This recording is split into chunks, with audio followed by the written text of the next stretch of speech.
gwe nagenda maaso n'okubeera ng'ongoberera njagala okwebazira kyokola kya muwendo mungi nnyo nnyini ddala wabula kadde kano njagala ogende maaso n'okubeera ng'ompa attention owulirize wenjogerera wano amawulire agakagwawo kyenyinza ogamba nti breaking news omubaka baminisita sipiika Anita Among bagenze maaso n'okubeera ng'eggwanga ly'abannaffe America USA egenda maaso n'okubeera ng'eyongera okubeera ng'ebasaako envumbo kino nno Kyagulanyi oba kyeyagamba nti mujja kiwulira nze naawe okuli paaliyamenti omubaka wa paalamenti owa Bukedya Anita Among sipiika bagenze maaso n'okubeera nga bamwongerako envumbo ye ne bbaawe ne famire tebakyakkiriza genda maaso n'okubeera nga balinnya kigere mu ggwanga ly'abannaffe America era okusinziira kwa alipoota efulumye okuva eyo egamba nti baneeno bateekeddwako envumbo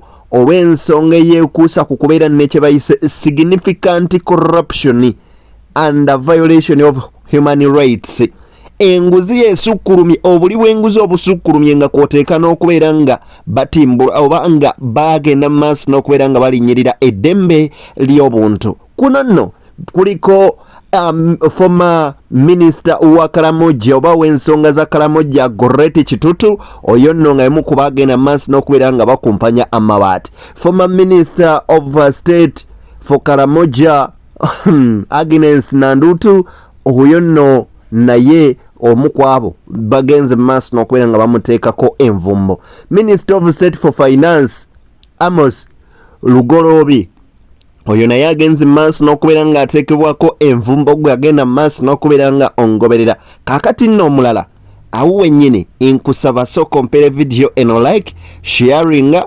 commentinga wamma gwe ate tunyumirwe ensonga Sheikh Ashraf Ddembe musomi w'edduwa gw'oyinza okugenda maaso n'okubeera ng'okubirako n'akuwonya ebizibu eby'enjawulo mukubireko ku simu yawe esembyeyo 11 ku screen naawe ayagala olanga naffe simu yaffe esembyeyo 57 ku screen yawo nkubirako tugende maaso n'okubeera ng'ensonga tuzikwasaganya kakati awo wennyini kwoteeka General Ilwelo ono naye yagenze maaso n'okubeera ng'ateekebwako envumbo era nga ono oyinza okubeera ng'omujjukira nga former deputy chief of defense forces ono nno musajja mukulu mujjukireko ye yakulemberamu ogenda maaso n'okubeera nga mwana wattu bayisaamu abantu eri mu bitundu ebimanyikiddwa nga ebyakasese era yakulira mission eyo yali musajja mukulu ono Elweru kaakati nno agenda maaso n'okubeera nga bavunaanibwa omusango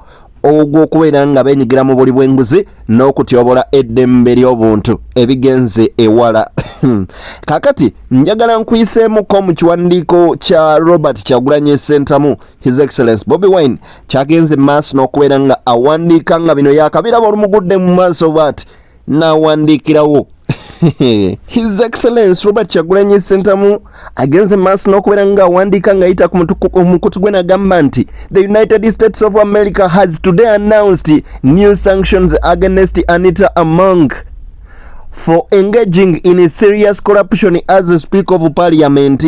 Also sanctioned Amos Lugorobi, Agnes Nandutu, Margaret Kitutu for engaging in corruption related to Karamoja Iron Sheets.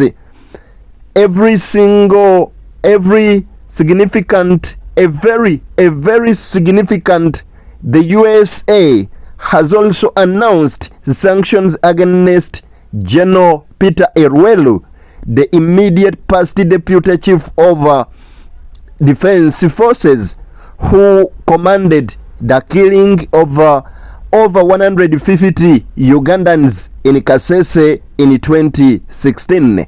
Government ya America egenze maaso n'okubeera ng'eteeka envumbo ku babaka banene bonna ng'era ono ye Elweru avunaanibwa ogumu okwejejuukira maaso n'okubeera nga yakulemberamu ekibinja ky'abannamagye abagenda maaso n'okubeera nga basaanyawo abantu mu Kasese mu mwaka gwa 2016.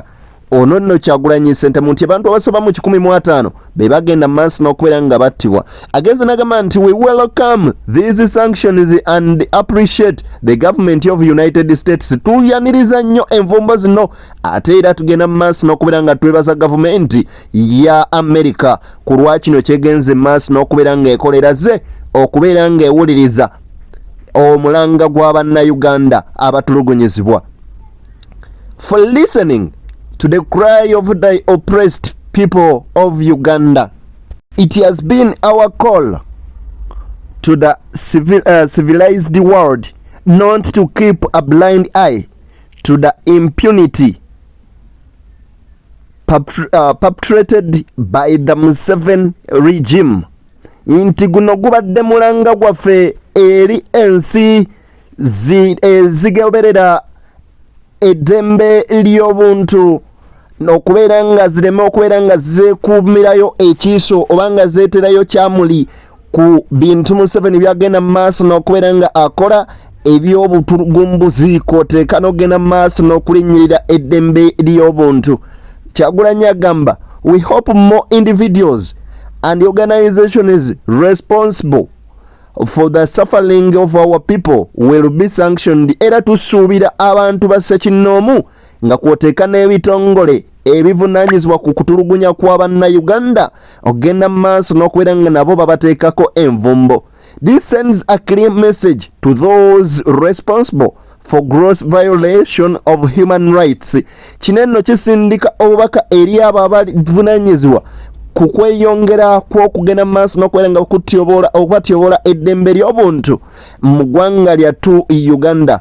Those responsible for plunder of our nation's resources that yes, today the control or institutions that should be holding them accountable, but they are not far for accountability. Abo bonna abagenda okukola bye bakola byonna nga babikola bajja genda maaso n'okubeera nga bye bakola mwattu bibabalirwa. Ye Kyagulanyi Ssentamu nti ate akaseera k'okubalamula tekali wala nnyo wabula kasembedde okubeera nga bagenda balamula buli omu asasulire kye yagenda maaso n'okubeera nga akola. Bwe bityo nno bwe biri. Beyond the newsroom gwe mukutu likinga sharinga commentinga wamma mwebale kungoberera akumata komira mpeera tusenkanaye Mungu bw'anaaba ayagadde. Mbakubiriza nnyo nno buli olukya nti yagala ennyo ensi yo. Gwe nno Omuganda oba Omukyoli oba Omunankola oba Omunyarwanda yagala obwakabaka bwo gy'ova osobole okubeera ng'oyagala ne munno akuliraanye. Yagala okwagala nsigo ya Bwakatonda, weesige nnyo Katonda ate oyagalize munno nawe ofune mubeere bulungi. Mweraba. Ayisa Abasajja Kabaka Ronald Mwenda Mutebi owookubiri wangaala maama Nnaabagereka agerekere Obuganda. Mubeere bulungi banywanyi, mweraba.